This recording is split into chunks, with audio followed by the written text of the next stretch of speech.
Hello and welcome to Onto the Ball. I'm joined as ever by Travis Morgan and Neil Riley. James OB sends his apologies. He would obviously love to be here since Liverpool beat the world's best team, most in-form current team, Napoli, in the Champions League. Liverpool through to the last 16. Life's great again. We can all smile again after the debacle of Leeds on Saturday. We're through to the last 16 in the Champions League, and Travis Morgan and his Man United team are playing a playoff in February to stay in the world's deadest competition, Europa League. Travis, what is going on? It wasn't the result we wanted. I mean, in the first match that we played against Sociedad when we lost at home 1-0, the penalty wasn't a penalty either. So I think a lot of the fan base are quite aggrieved on Twitter. I just had a quick check before we went live today. They were quite aggrieved about it, but I just think, we should have. I think we played well in the first half, but I'm quite disappointed we didn't really kick on to the second half and get the second goal that we needed, because I don't think Sociedad were much of a threat in the game. I think we controlled the game in a sense, but I think we've just got to move on from it now. I think it's another clean sheet. There are positives to take from the game. I know a lot of Ten Hag's substitutions and tactical decisions have been questioned with putting Maguire up front with in the last 7 minutes to try and get a goal. It looked funny, man. Him trying to control the ball and stuff. It was comical at times. But is this like back to the Stephen Colker days? A little bit. The thing is, he didn't really get any. Like when Stuart Pearce played David James up top. Yeah, he didn't really get much service, in all fairness to him, in terms of opportunities in the air. So I think now I've looked at the opposition that we can play. There's Ajax, Juventus, Bayer Leverkusen, Sevilla, and there's a few other teams like Shakhtar and stuff. Barcelona. But so what is the deal with this playoff round? Neil, you play more Europa League ball than anyone in this body. So what if you lose the playoff, is that you out, or do you go to the Conference League? That's you out, yeah. Oh, wow. So basically you could be playing Barca over 2 legs and then you don't make it to the round of 16. I think the idea was that it was supposed to mean that teams played their strong team in the group stage because you wanted to win it. So it's an extra incentive not to go, all right, we'll just put out our second string. Yeah, and we'll just get through, and then we'll take it a bit serious as the competition goes further. The positive for United is that the tie's in February, and I think by that time the league will have shapen up to suggest what United, I think, will prioritise. If the top 4's on and it looks like we're going to stay there, for example, I'm not saying he's going to play a weakened team, but he might choose to put his eggs in one basket. If we're struggling for the top 4 and we're behind, then I think he'll go really, really strong in that tie, and I think he'll have to prioritise that competition. So I think we've got plenty of time. It's not panic station, certainly not. But it's an extra 2 games, isn't it, Travis, when the cups come in, depending on how deep you go in the League Cup, but also FA Cup will be in at that time. Back end of the World Cup, there'll be fixture pile up because games will be coming thick and fast. Yeah. So is it the draw on Monday with the Champions League draw? Yeah. So then do they play this playoff at the same time as the 2 legs in the last 16 of the Champions League? And then they all go to the last round. I would assume it will be before the round of 16, like maybe the week before, and they'll probably play the 2 legs over a week period, play the first leg and then the second leg the week after and get it done, and then they'll go into the rounds of 16 altogether. So they'll be on the Thursday after the Tuesday and Wednesday of the Champions League. That's how I would assume that it would be done anyway. But no, it'd be. I think if we can get the second leg at Old Trafford, that's all we can ask for really in a tie like that. You don't know who you're going to get. I don't think the teams that have gone out in the Champions League haven't really pulled up any trees, like Ajax, and I think the top 2 in most of the Champions League groups went through quite comfortably, to be fair, in a lot of the groups. So there's a reason why they're playing the Europa League teams, because they are that level. That so we've got every chance of going through. So we should be okay. They've done well to polish a turd, really, haven't they? try to make it a bit more competitive, a bit more interest, but it's a bit on the more money at the end of the day. 16th and 23rd of February, so that knockout round, and then it's not until the 9th and 16th of March, so it's a few weeks apart.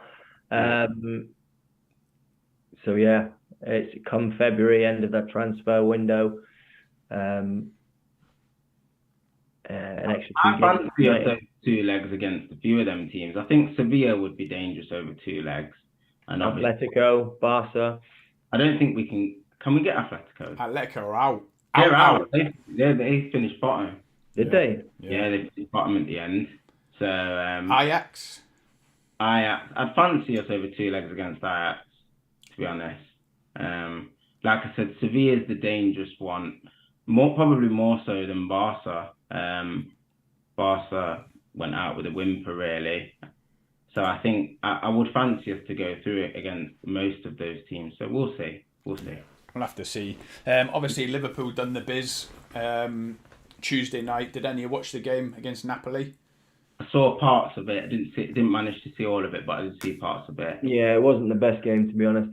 It was a great game. Great result. 2 high caliber teams at the top of their game. Liverpool are back, okay? That's all I'm going to say, because everyone feared Napoli. Yes, Trav, look at your face. Everyone feared Napoli until we patterned them up at home, and Darwin Núñez does Napoli? The only team what that Darwin Napoli Núñez was does. Liverpool getting beaten by Napoli. That was it. Napoli are playing in one of the worst leagues in Europe and are one of the worst. What happened with the VAR decision? Oh, it was a debacle. I don't know if any of you seen it, but there was 2 VAR decisions. Thankfully, both went in Liverpool's favour, but they both took a combined 5 minutes, but they were both the most clear. You could have got out them old fuzzy lines and it would have showed it was clearly onside and offside, but they got this new kind of 3D way of looking at it, and it looked really good. I don't know if that's part of the World Cup or whatever, and then trying it out, but you can clearly see it kind of shades out the part that's onside or offside, and then you can see whatever's popping through. So it was good, but it took them 5 minutes. The one for the goal at the end where Núñez scored, the guy's foot was about 2 foot onside, and it still took about 2.5 minutes. It was really weird, but it was the right decision. I like Napoli. I think they're a good side. I really do. They're on fire, aren't they? That Osimhen. Trav, you're the European pundit out of all of us. What's Twitter saying about this Osimhen? He looks 100 million is what the fee that's being touted. Wow. And I think with the striker shortage in Europe, you'd have to say that Napoli will probably end up selling, because it's a huge fee, and he's a young player, power, pace, and he does score a lot of goals. Quite old-fashioned in nature, but like I said, he can drift either side, and he caused you a hell of a lot of problems in the first game in the group.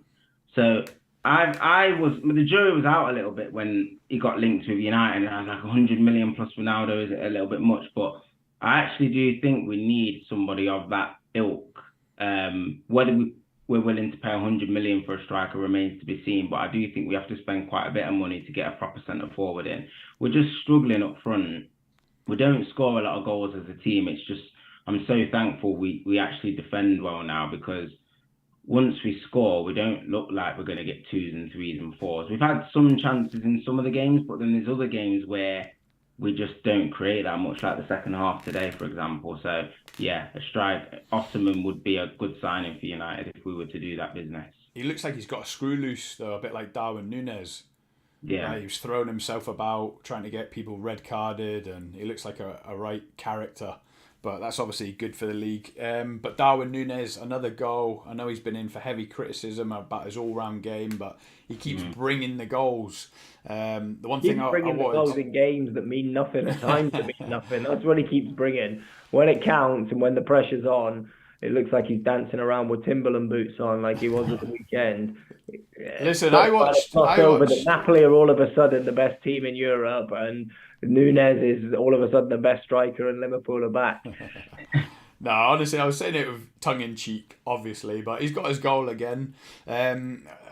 Obviously, that clip of Thierry Henry and Jamie Carragher was doing the rounds on Twitter and Facebook, and you can I can agree with what Thierry Henry's saying and Carragher, but he's almost in danger here. Thierry Henry coming in as a left-sided forward, he ended up in the middle. Okay, Darwin Núñez could easily end up coming in as a striker and playing off the left because he's doing well off the left. But then that also puts you in a dangerous category then of becoming Dirk Kuyt. Remember Dirk Kuyt? Yeah. He came in as a striker. Sorry to interrupt, Scotty. Tierney, 25 yards out, bottom corner, volleyed it. Nice. That's good for Arsenal. Got a win tonight to top the group to not end up in United's position. Nice. Oh, good. Sorry, Scotty. If he plays too well off the left, he could end up like Dirk Kuyt and end up being a right midfielder. And then we the only problem he's got to learn to play well off the left, doesn't he? Well, that's the thing. We give up on him being a striker, and he's a wide player. But the thing about Liverpool is, and I don't know if this is the answers to our problems, is that when you play off the right or left of a front three, you're virtually seen as a striker, aren't you? So I wouldn't want it to get in his head. Hang on, I thought I was a central striker, and now I've been shoehorned onto the left.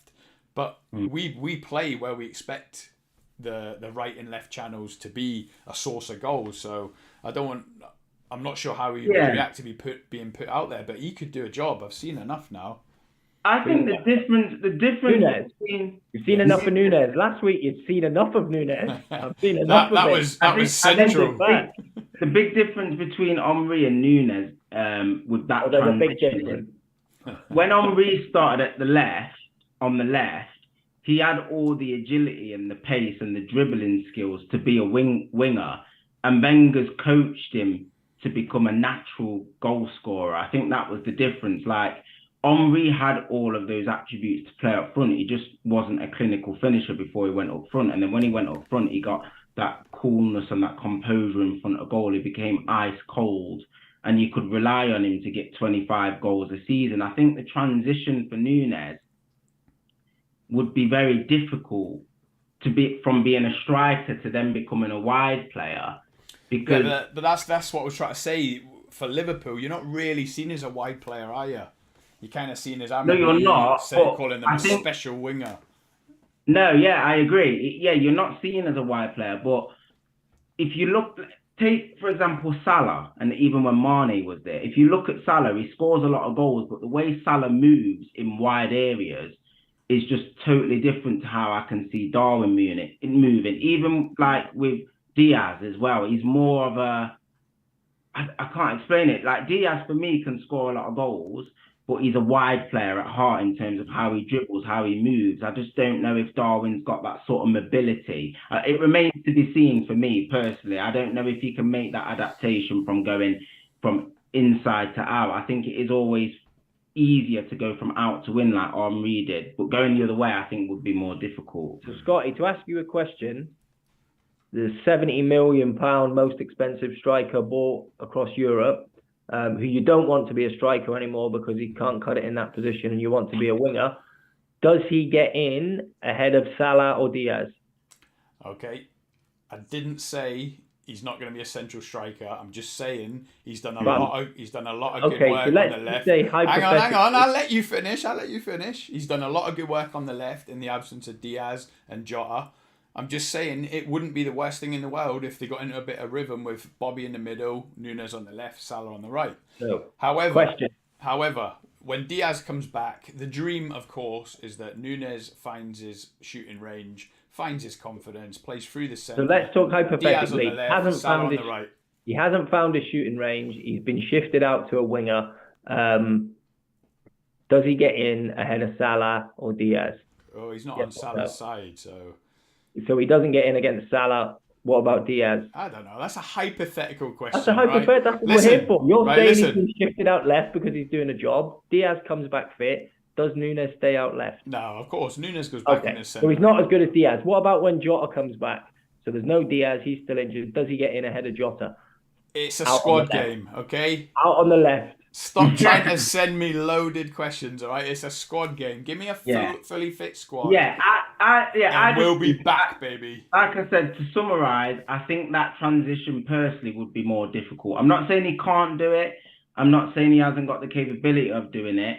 But Henry, when he came, watched him at Monaco and Juventus as well. He had those natural like winger attributes. He used to just fly past people. He had everything. but besides the Nunez finishing. doesn't have touch, pace, and finish. Basically had everything besides the finishing, and Wenger just saw something where I said, right, you know what, I can convert this guy into a striker. And it was, I'm not saying it was easy, because when he first came, Henry used to miss a lot of chances in his younger Arsenal years. And as he got older and he evolved, his finishing became really, really top draw.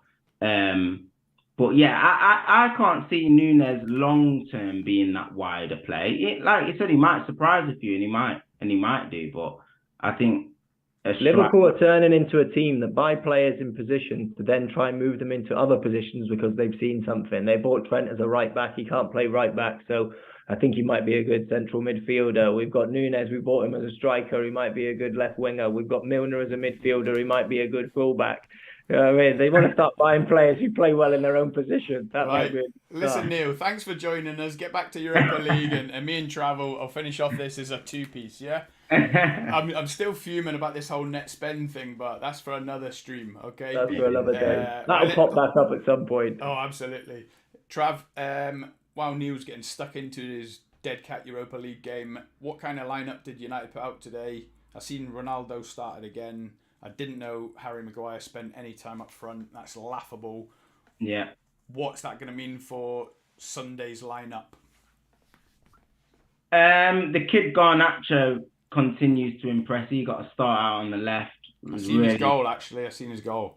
Yeah, I think he's a special talent. I mean, to be playing in the Argentinian first team at his age just says something about his natural ability. I watched quite a bit of him in the under-23s.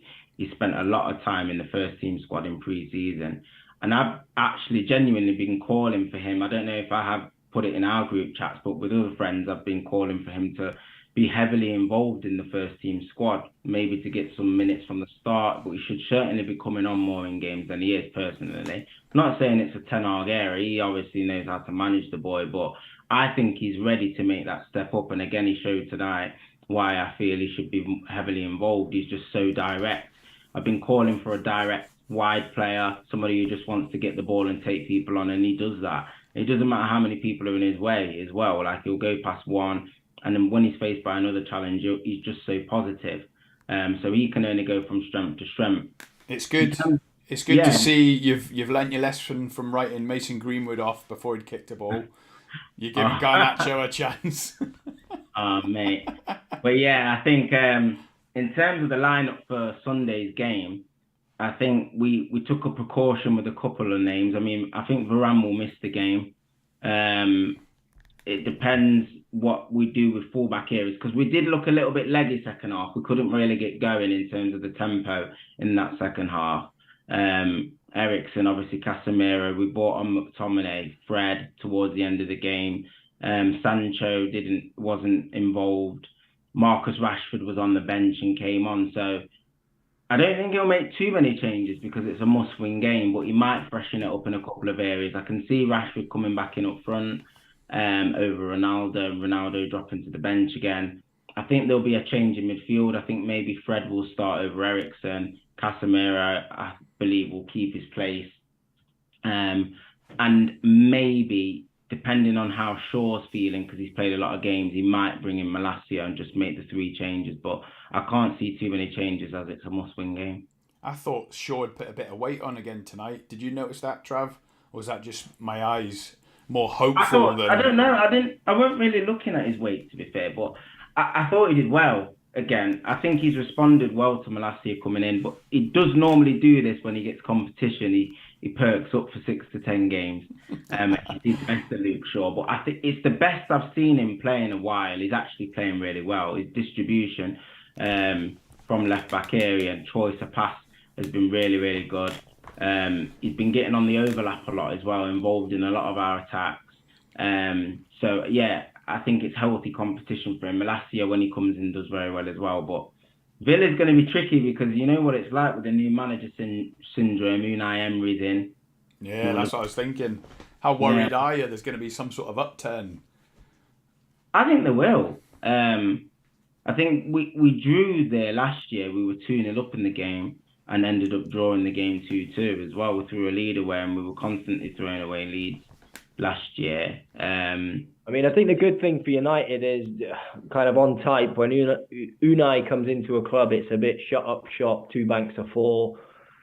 Try not to lose, build a bit of momentum while he can get on the training pitch. So I don't think he's not a manager that's going to be throwing the red arrows at you or the claret and blue arrows. So I think I know United find that difficult playing against that kind of team. They like to hit people on the counter attack, so it might be a bit of a stalemate, and you're having trying to break them down. But I don't think you're going to have to worry too much defensively against. No, yeah, I agree. I couldn't agree more. I think we know how the pattern of the game is going to go. It's just going to be Villa just sitting back, waiting for an opportunity, making it difficult. The likes of McGinn and the boys just ratting in midfield, just trying to stop us from playing.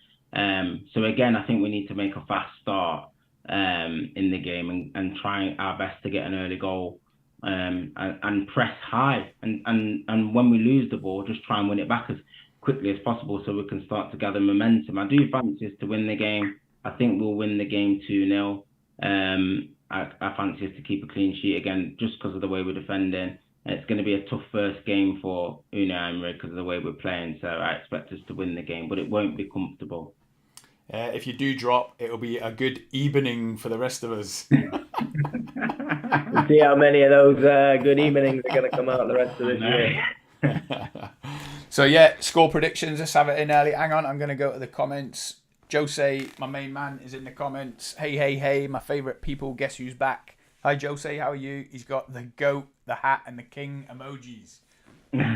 Big up. Come on, Zurich. What's happening with Zurich? Is that something to do with the dead Europa League, Neil? That's the Arsenal game tonight. 1-0 Arsenal. Is the best listen to the king or watching Arsenal? Come on, my boy, listen to the king. He's doing both, Jose. He's doing both. Yeah, sorry, Travis. Score prediction. I'm going to United, Rashford to score first. Neil? 1 each. I'm going to go 0-0. Neil's just talked me into a dire, drab affair. Unai Emery shutting up shop, keeping it tight on his managerial debut. Okay, let's get on to Liverpool because Neil's engrossed in his game. If we time it right, he might be talking at halftime. Liverpool, it was encouraging on Tuesday night. We give minutes to Calvin Ramsey, the right back. I didn't realise. Yeah, he done well. I didn't realise how tall he is. He looks about 7 foot, like Peter Crouch. And that's always good to have some big towering right backs, centre backs. That Bajcetic come on with Carvalho. So we ended up basically putting on 3 18, 19-year-olds at the end. So it was a good win. It was a confidence booster because, like you say, we're bipolar at the minute. We're up, we're down. We just need to get a bit of rhythm going with a confidence. Yeah. Núñez scored. Salah was man of the match again, which is always encouraging. Firmino done all right. But the main thing was Konate was back. We looked so solid in the centre of the defence with Konate, partnering Van Dijk. I'm worried for Joe Gomez. I got to admit, Matip looks so much more comfortable next to Van Dijk. So does Konate. Joe Gomez, it's getting to the stage now, I think, where he's either got to leave or he's got to try and forge a career as a right back, a Liverpool career anyway. Obviously, Trent's struggling, so Joe Gomez could be an option. Do you think he's technically good enough to be a fullback? I honestly don't know. I think so. And the more I see him and the more I think about it, he might be a better fullback than he is a centre back. He enjoys going forward, which is always just another player that you bought in a position that you're going to try out in another position. No, to be fair, yeah. Joe Gomez has been there since 2016, so he's in my he should have been in my Rafa rant on my bit of paper that I whipped out on Monday night. He's another player, but he's been there a long time and he's been patient. He's had his injury worries, but that's for another conversation. The main thing is Konate's back, and the guy is a rock. He towers above everyone else. So strong, shackled Osimhen. And yeah, it was just great to see him back. I'm not so much worried about Matip's fitness now. If we can keep Konate fit with Van Dijk, could Has be Canate promising been a going bit forward. stop-start with the injuries since he's arrived? No, not really. He come Yeah, I didn't in. think he had. Yeah, he come in and he was pretty much never injured. But when he came in, he had a reputation for being injured at Leipzig. So I thought Yeah. that's the last thing we need. But no, he went through the whole season unscathed. But then Matic was so good last season as well. It was yeah, unfortunate. He just yeah, couldn't it get was. through the games. But whenever I've seen Canate, I've been impressed by him personally. Yeah, Physically, he's an absolute specimen. Like yeah, he's huge. you're not gonna knock him off the ball. You're not gonna outrun him. So you've got to be really cute and clever when you play against him. So I don't think personally, when I look at the game on Sunday, I don't think Kane's gonna get much change out of those centre halves. And as much as Liverpool haven't been playing well, I just can't see Spurs really taking the game to Liverpool and going out and winning the game. Personally, I just think Even at home, even at yeah, Spurs. even at home, yeah, even at Spurs, like I think it's got a draw written all over it. I really have because both sides aren't playing well. Like Spurs been getting results, but they're not playing well. I know they came back and won midweek, but I know you say the phrase on another day, but in another season, Spurs could have quite easily lost about 3-4 more games than they have done in this season. They've already lost a few, but they've been quite lucky in some of the games. And I know the fans are disgruntled about the football that they're playing. There's been some pundits. I know Jamie O'Hara and a few other people, Tim Sherwood, have come out and been let to Conte's defence saying, well, why are people bothered about the way they're playing? Because we're getting results. They're not getting results against the top teams, though, are they, Trav? Every big team they played this season, they've dropped points against. Exactly. Neil, Trav is throwing in O'Hara and Tim Sherwood. Is this a new low for the poddy? It's a new low for the podcast. You're looking at Jamie O'Hara to back up your statistics, and your statistics aren't that great. No, but look, on to Saturday, of course, it's Sunday night. You love them half forward games. The atmosphere is always electric. If you're tuning in, welcome to the channel. Please like and subscribe as always. But we're going to try and do a live watch-along stream on Sunday. Hopefully, Chelsea, Arsenal at 12 o'clock. We'll have a little break. Have something to eat, hopefully to recharge the batteries, and we'll be back on for 4:30 to 6:30 doing Liverpool Spurs. But yeah, it's going to be a good game. But I'll save my predictions for the end of this segment. But we've got Canate coming back now. Nunes has played his first 90 minutes against Leeds. He should have scored a couple. I feel like we're getting a little bit of shape, a little bit of rhythm. Have you got any other players back? Even Fabinho done well, but no, there's Diaz apparently is close to coming back to training. Okay. Colombia are going to the World Cup, aren't they? Yeah, but apparently he's missing the World Cup, isn't he? Well, I don't know. I've seen a couple of things on Facebook the last couple of days that he's ahead of schedule. Oh, right. I don't know what that means, whether he's got a chance for the World Cup or not. But Jota's definitely out till January, February. And then we've still not seen the likes of Naby Keita. I don't know what's going on there. Matip, don't know what's going on there. But, we might not have much on the bench, but you can almost see the shape of the side that we'll put out. Konate's going to stay centre-back with Van Dijk, Trent Arnold on the right, Robertson on the left. In the middle, Fabinho done well Tuesday night, which is a turn-up. Hopefully that's him turning the corner. And then he's got the options of either Elliott or Henderson to go with Thiago. And then I know he's ridiculed me at the start of the stream. Nunes is going to be off the left, I think, because it does look like, I remember you saying a couple of streams ago, Trav, from an outsider neutral point of view, you feel like we've got to get back to basics, back to the 4-3-3, and I think that is what Jurgen Klopp's trying to do. It's going to be Nunes off the left, Bobby in the middle, and Salah on the right. And as they alluded to 10 minutes ago, Nunes might not like the thought of it, but the more we play it, and you might see he gets loads of chances coming in off the left, you might actually enjoy it there. So the one positive about him playing there is that he's a workhorse. Yeah. So in front of Robertson, he's going to get the most protection because the guy does work so hard, and you can't take that away from him. He works very, very hard. So I think in a game like the Spurs game, it might actually be a bit of a positive because I know Emerson Royale, he's not the best defensively for Spurs, but he does like to get forward. So having Nunes on that side might actually pin him back a little bit from a tactical perspective. So it might actually do the world of good in that sense. But no, I personally just think the game has just got draw written all over it. A score draw, but I do think it will be a draw. I just don't think either team have got enough to go and win. Liverpool aren't defending well enough and Spurs aren't attacking well enough. And to me, that's just going to equate to a score draw. It might be an entertaining one. Something could sway the game, like a red card or a couple of rash decisions, an early penalty, a VR. I think it will be controversial in some senses as well. Blood and thunder. Is Son injured? He is having an operation on his fractured eye socket. Nice. So is Kulusevski still out as well? Yeah. And Richarlison. Richarlison's still injured, isn't he? Yeah. Yeah, that leaves Kane and Lucas Moura, and then maybe, I don't know, it depends what they're going to do. They might play one up top with one in the hole. Again, like you said, Spurs have got a couple of knocks. They've got the decent in midfield with Højbjerg and Bentancur, Basuma on the bench and stuff.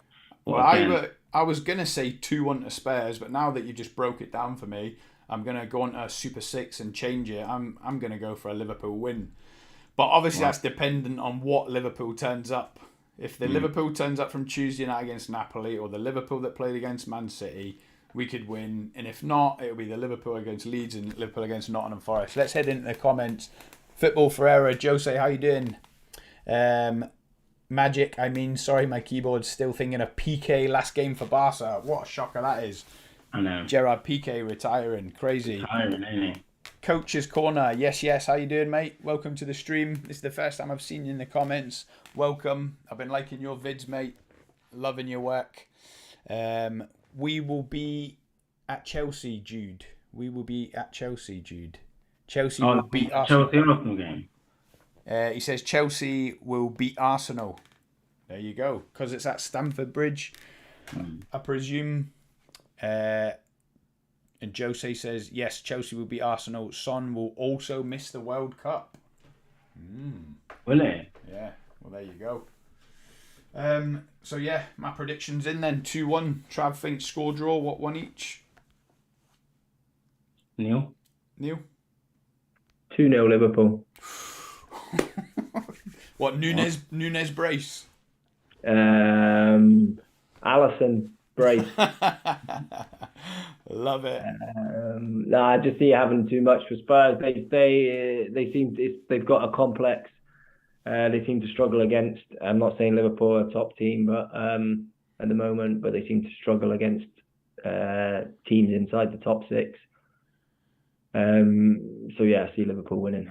Nice, I'll take that. Apologies, guys. I'm going to head into the internet to see the Spurs team that played on Tuesday night, was it?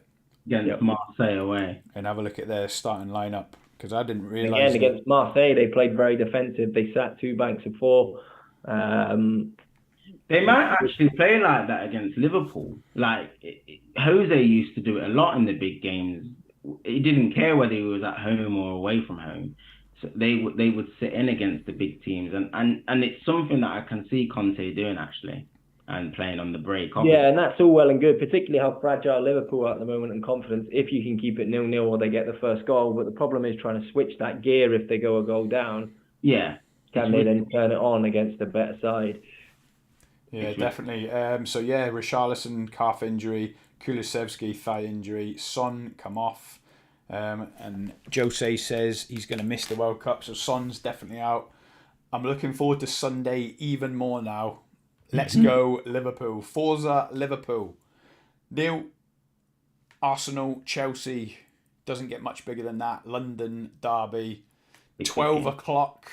12 o'clock early kick. No one likes the 12 o'clock, do they? I always remember Wayne Rooney saying he shovels beans and chicken down his throat for breakfast. That's what I always think of with these 12 o'clock kickoffs, dry chicken. Sounds nasty. Particularly as, Chelsea played on Tuesday night, we're playing tonight, Thursday. Jesus has started, Gabriel started, White started, Ramsdale started. So he's gone with a strong team. He's rested obviously some key players, Saliba, etc. I don't know if he's put Jesus in just to give him 60 minutes, try and get a goal, because I know he's obviously that's the one thing missing from his game at the moment. Surely you must be thinking he's crazy. Yeah, He's going for the league. What is he doing? I think he wants to miss this two-legged game in. But why? Just January. forfeit it if you're going for the league. Yeah, but it's.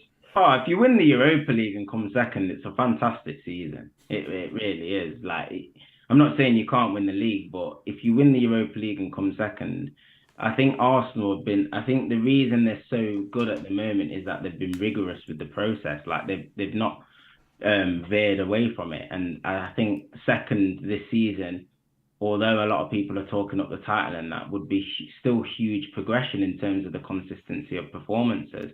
And if you look at Liverpool, it took them, I know they were getting in Champions League finals and stuff, but it still took them 4 years to win a major trophy.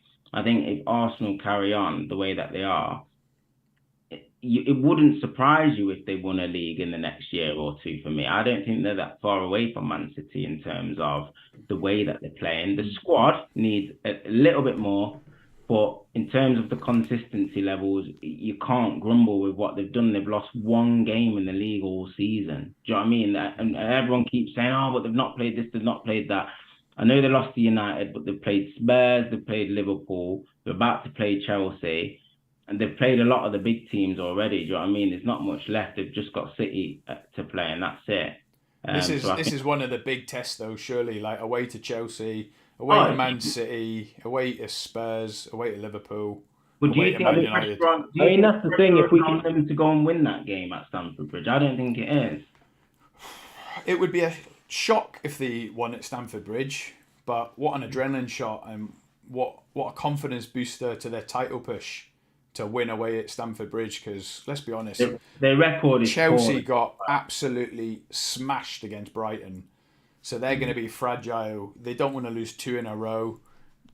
And that's the thing. Chelsea got some injuries themselves. I saw Kepa's injured now. You know, Koulibaly's out, Kovacic is out, Fofana's out, James is out, Chilwell's out, Kante's out. You know, they've got a few knocks there as well. You know, obviously not ideal Arsenal playing Thursday night, but really probably out of this team, you're probably looking at Ben White, Ramsey, and Gabriel starting, and Jesus up top. But he's probably only going to play 60 minutes, particularly as we're 1-0 up. So it's almost a bit like a training session. How do you think Arsenal will approach the game, Neil? Because obviously you're top of the league at the moment, and a couple of points clear. City played the day before, so they will probably go top. You probably go into the game in second place, to be fair. So do you think that I think though, I hope that they go how we've started all games, fast, furious, right from the first minute, getting in behind, hitting the wingers, Martinelli, Saka on the other side, looking to hit Jesus, and just, you know, trying to steamroll within the first half an hour, get 1-0 up, you know, quieten the crowd down. That's how I hope they play. That's what I was going to say, Neil. When you're obviously going for the league and playing as well as Arsenal that are, I think you'll be going in and playing your own game and hoping that Chelsea are chasing you around the park, because you're the one with all the confidence. All the team are flying. It'll be, I think it'll be more of the same. You'll be taking it to Chelsea rather than making it a strategic, tactical affair. I don't know. I'm a little bit on the fence. I'm not 100% sure. I agree with you two that I feel you probably should go and take the game to them. I think you'll probably have a little bit more caution, though, to be fair. I think Arteta will probably see it as a good point. I mean, if you go into the game a point behind City and you go and draw at Chelsea and you level, or you go ahead on goal difference, or you level with them on goal difference, I think you'll see that as a good point, because when we went to Chelsea, we battered them for the first half, to be honest. We slowed up in the second half and we still didn't get the victory. It's a hard place to go, and I think Arsenal's record is very patchy at Stamford Bridge. They go through phases where, like, they will go there and they'll go unbeaten for a couple, and then they went on a really, really bad patch when Hazard and Drogba was in his pomp, and they just kept getting beat. And I think in recent times they've won maybe a couple over the last 10 years. I'd have to check. Yeah, Martinelli scored there. You know, we won coming out of the COVID season, so like last season. Yeah, I remember it. So yeah, I mean, we obviously went through that period where we weren't spending any money, net spend cup, as Scotty likes to call it, and Chelsea were throwing Abramovich's, billions at it. Yeah, So we weren't going to have a great record. They were winning leagues and Champions Leagues at the time. But yeah. recently, I think particularly the games that we've gone in, we don't need to hold any, any fear against them. No. I mean, the worst thing they've done to us in the past couple of years is sell us Willian. That was the most. He didn't sell. He come for free. Got him off the books. Yeah. But it'll be, in all seriousness, it'll be a tough game. I think I said in one of the previous streams, if we got 7 points from these next 3 games leading into the World Cup, I'd be happy. 9 would be great. I'd obviously love us to go there and win and just keep the pressure on City. But yeah, I think it could be quite an even game. Like I said, they've got a few injuries. We've got players back. Chelsea have got a deep squad. They can just, like you said, they're quite consistent, Chelsea, in the sense of their level of performance never normally dips below a certain level. It's never awful, and they've got match winners. That's the thing. Like, even if they're not playing well, someone can just pop up with a goal, or a Jorginho penalty, just something spawny just happens. It just winds me up about Chelsea. They just get over the line somehow. Do you know what I mean? They always finish in top 4, no matter how much of a transition they're under. So I think it'll be tough. I'm gonna go. It'll be a tough game. I agree with you, Travis. I'm gonna go for a score draw. Couple of players back, just to let you know. El Neni back in training and actually starting tonight. El Neni. That's big for us. He's good cover for Xhaka and Partey. So that means, like tonight, neither of them they're just sitting with their feet up, ready for the weekend. Where one of them would have had to have played tonight. Also, Zinchenko was back in training this week. So he's back from his calf injury, so he was ahead of schedule. Don't know if he'll be match fit for Sunday, but maybe he might come in, or Tomiyasu might go out there on the left again and Ben White on the right. I'm going to jinx it for Neil now and say that Raheem Sterling is right out of sorts. I've even seen reports that his World Cup place is under threat. I never expected that from him. We know what your predictions are like in the group. Here comes the real on Sunday night. 1-0 Raheem Sterling. Yeah. But just going to pop into the comments. Jose says, Vamos people, Chelsea and Liverpool wins on Sunday. I'd love that double. Evan LFC, hi Evan, you okay? Glad you're tuning in. Oscar, how you doing, mate? Hala Madrid. How you doing? I heard you're not very well, Oscar. I hope you're feeling better, mate. I put a poll up before the stream, and we will get onto it.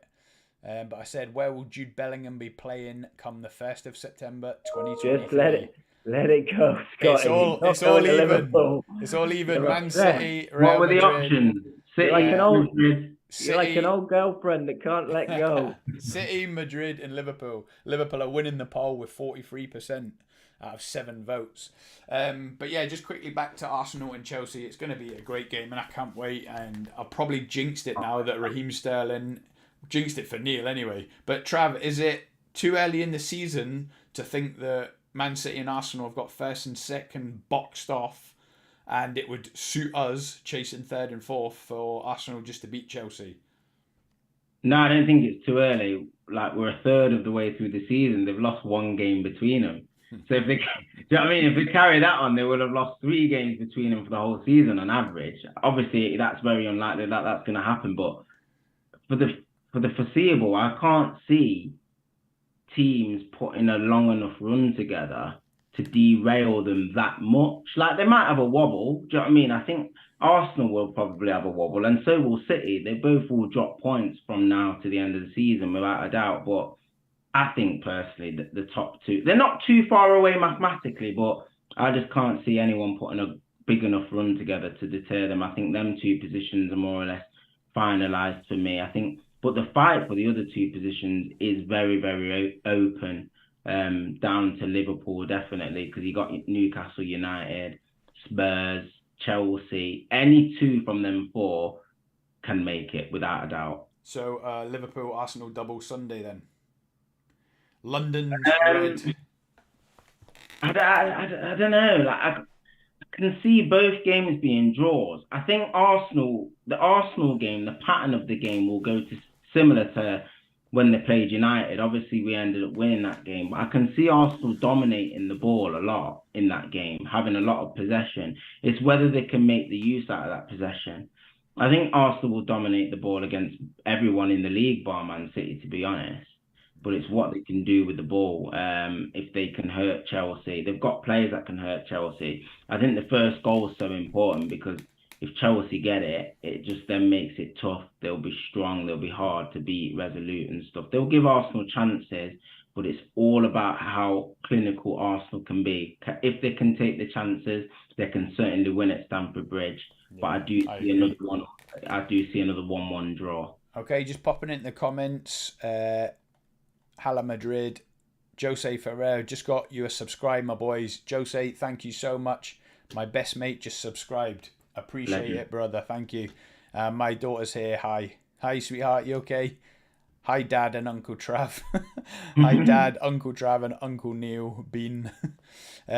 Who's saying Hala Madrid? That's one of the Poddy members' nephew, that is Jose. Yeah.